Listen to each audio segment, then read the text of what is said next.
Bismillahirrahmanirrahim. Assalamualaikum warahmatullahi wabarakatuh.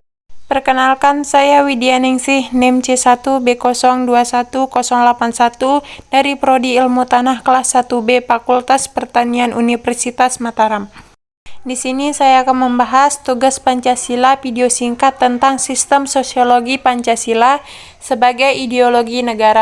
Setiap negara tentunya memiliki ideologi dalam sistem pemerintahannya. Adapun ideologi negara sosial yang tepatnya dapat digolongkan ke dalam ilmu politik sebagai anak cabang di dunia ini. Ada beberapa ideologi yang terjadi dasar pandangan hidup satu negara, diantaranya ideologi liberalisme, komunisme, sosiologi, dan marxisme. Selanjutnya yaitu Pancasila sebagai ideologi negara. Terbentuknya bangsa Indonesia melalui proses yang panjang, dimulai dengan masa kerajaan Kutai, Sriwijaya, Majapahit, dan kerajaan yang bercorak Islam, sampai dengan masa penjajahan oleh bangsa lain. Ratusan tahun telah dijalani bangsa Indonesia untuk menemukan jati diri sebagai bangsa yang merdeka, berdaulat, serta memiliki suatu prinsip filsafat yang tersimpul dalam sistem filsafat hidup bangsa. Selanjutnya yaitu Pancasila sebagai ideologi terbuka. Ideologi berasal dari bahasa Yunani, yaitu idean yang berarti melihat, atau idea yang berarti raut muka perawakan, gagasan buah pikiran, dan logia yang berarti ajaran. Dengan demikian, ideologi adalah ajaran atau ilmu tentang gagasan dan buah pikiran. Karakteristik ideologi. Ideologi sering kali muncul dan berkembang dalam situasi kritis. Situasi kritis yaitu situasi di mana cara bertindak dan berpikir yang sebelumnya dianggap umum dan sekarang tidak diterima lagi. Kondisi yang serba kalut, menghematnya ketenagaan sosial. Ini yang mendorong munculnya dan bangkitnya suatu ideologi yang mampu menjanjikan kehidupan yang jauh lebih baik.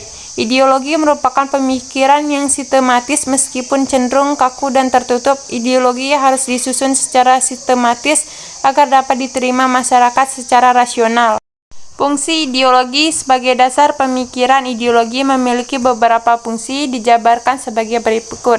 Fungsi yang pertama, struktur geogatif. Struktur geogatif merupakan segala pengetahuan dan pandangan yang merupakan landasan untuk memahami, merasakan, dan menafsirkan segala kejadian yang terjadi di sekitar atau alam semesta. Fungsi kedua yaitu orientasi. Dasar ideologi memberikan makna dan menunjukkan tujuan dalam kehidupan masyarakat. Fungsi ketiga yaitu norma-norma yang menjadi pedoman ideologi yang digunakan sebagai pedoman tindak dalam bahasa-bahasa norma. Terakhir, yakni ideologi Pancasila sebagai ideologi terbuka. Asal muasal ideologi Pancasila dikemukakan oleh Presiden Soeharto pada tanggal 10 November 1986 dalam acara pembukaan dan penetapan calon magang BP yang ke-7 pusat yang kemudian diselenggarakan ulang pada tanggal 16 Agustus dalam pidato kenegaraan sebagai berikut. Itulah sebabnya beberapa tahun yang lalu saya kemukakan bahwa Pancasila adalah ideologi terbuka. Maka dalam mengembangkan pemikiran baru yang tegas dan kreatif untuk mengamalkan Pancasila dalam menjawab perubahan dan tantangan zaman yang terus bergerak dinamis, yaitu nilai-nilai dasar Pancasila tidak boleh berubah, sedangkan pelaksanaan kita sesuai dengan kebutuhan dan tantangan nyata yang kita hadapi dalam kurun waktu. Mungkin cuman itu yang bisa saya sampaikan, kurang dan lebihnya saya mohon maaf. Sekian, wassalamualaikum warahmatullahi wabarakatuh.